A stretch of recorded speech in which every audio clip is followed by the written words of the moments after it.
First of all, I wanted to use the opportunity to thank many ordinary Armenians for their expression of support for what we do as the European Union and what we say as the European Union. We have received so many of such messages in the recent weeks, in particular during the Europe days, but also during the recent days, that we really understand that there are many people in Armenia who believe in us, who believe that the European Union is making a good job in Armenia. Sometimes I can tell you these were quite moving cases. People were calling our representation, expressing their support for what we do and what we say. Normally, Armenians call us to ask for support. This time, they were providing us with the support. This is the motivation for our work. For me, in particular, for my team, such support on the part of ordinary Armenians is a big boost. It's the source of our motivation. Of course, we accept humbly that there are people who do not understand or do not want to understand what we want to say and what we want to do. But nevertheless, for us, what is the most important is this expression of solidarity on the part of many, many thousands of ordinary Armenians. And this is reassuring, and I can tell you, we will be doing our best. And as you know, I said it before, we want the ordinary Armenians to feel even more the impact of our work, in particular the cooperation assistance. We want the ordinary Armenians, the average citizen, to benefit more from what we can offer to Armenia and its development. Secondly, I have not come here to participate in public discussions. That's not my job. That's not my role. But of course, it is very positive when, for an outside observer, when Armenians are engaged in good, matter-of-fact, constructive discussion on important topics. So, of course, we would always be positive when we see good public debate in Armenia on crucial topics. What is important in such public debates is, of course, to follow certain basic rules. First, before you attack someone, check what was said. Check at the source. Listen to the tape. Watch the video. And think before you jump to conclusions. Secondly, respect the interlocutor. Conduct public discussions avoiding personal arguments, respecting the roles that different people play, and so on and so forth. This would be my recommendation for the Armenians, because it's up to Armenians to discuss the matters affecting their future. Concerning my role, I have not and I will not communicate messages to the authorities through public statements. We have very good working, sorry, my throat is getting very dry. We have good working relations, good channels for communication, I appreciate it.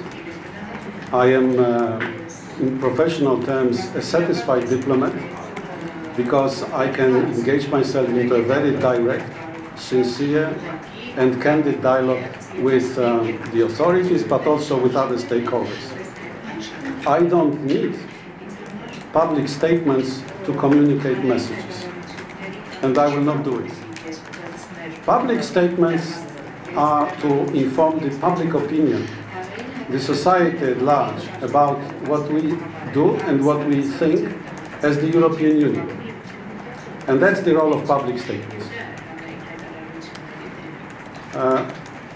Nothing, no assessment, no opinion, no view expressed by me at public occasions, including today, is unknown to my interlocutors at the corresponding or competent authorities. And I want you to understand how it works, at least on my side. Concerning the question of elections, I want to simply confirm that the European Union has provided a big and substantial financial assistance, more than 7 million euros. Let's be clear, without this engagement on the part of the European Union and some member states, because as you know, there were also member states who contributed to the effort, and overall more than 90% of the external funding came from the European Union. Without this, the effort, the new technologies in particular, wouldn't be installed. But it's not a secret that our support to the electoral process went far beyond financing, far beyond technology. Maybe it's too early to speak about it in public, but I think that this financial dimension is the least significant of what we contributed to make elections in Armenia better than before. And here I want to stress very emphatically, we did it on explicit request of the Armenian authorities.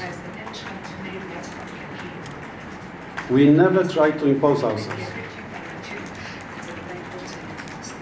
And if our support is no longer welcome, we will not be imposing ourselves.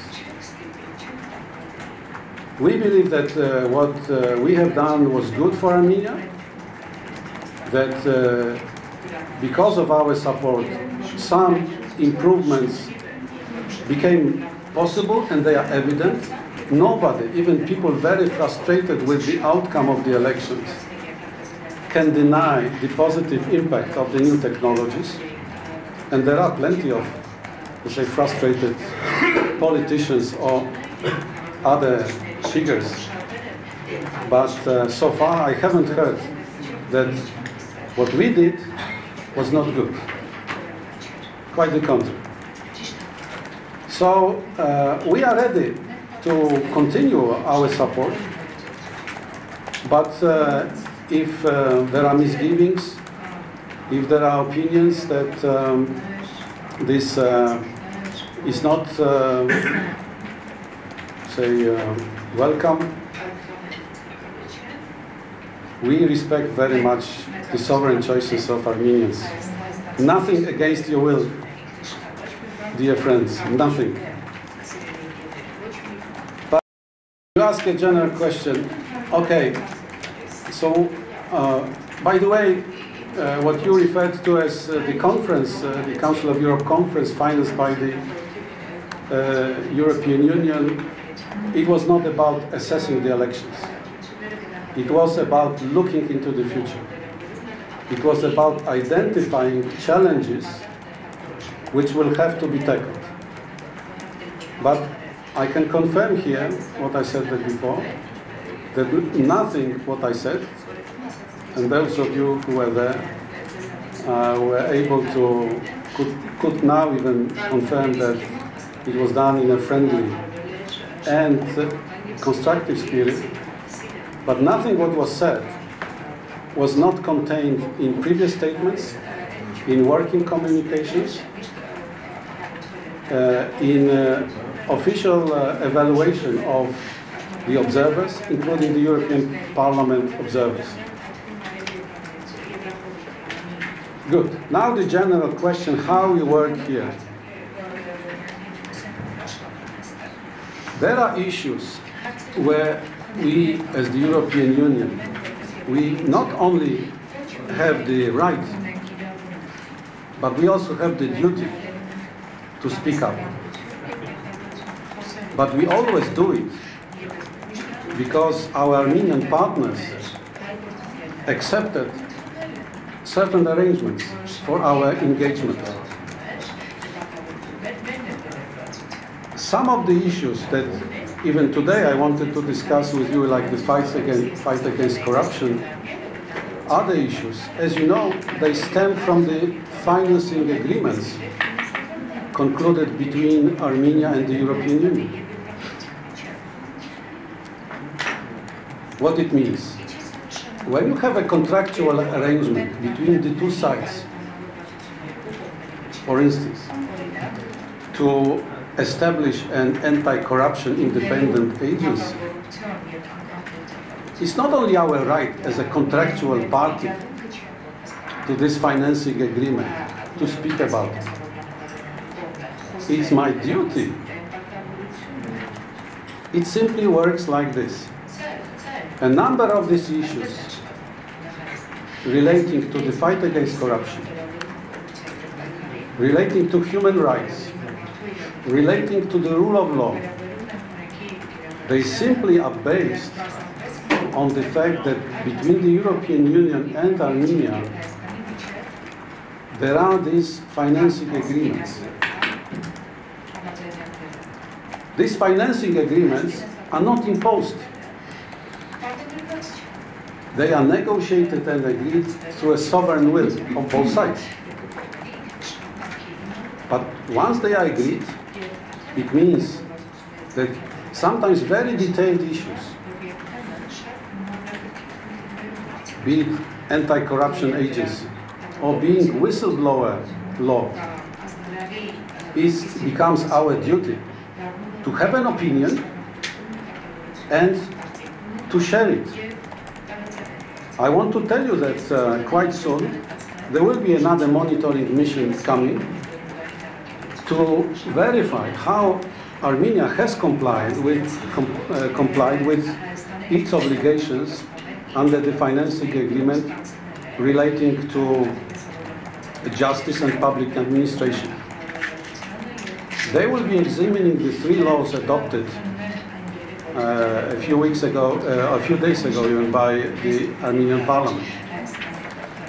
And of course, I suspect that some politicians in Armenia, either because of ignorance or bad will say, how come the European Union is speaking about something which is our domestic affair, our national prerogative? Come on. Vous avez voulu, Georges Dandin. That's how it works. And I want the Armenian public opinion to know that whenever we pass a judgment, it's not because we have a special right. No, sometimes it's simply a duty.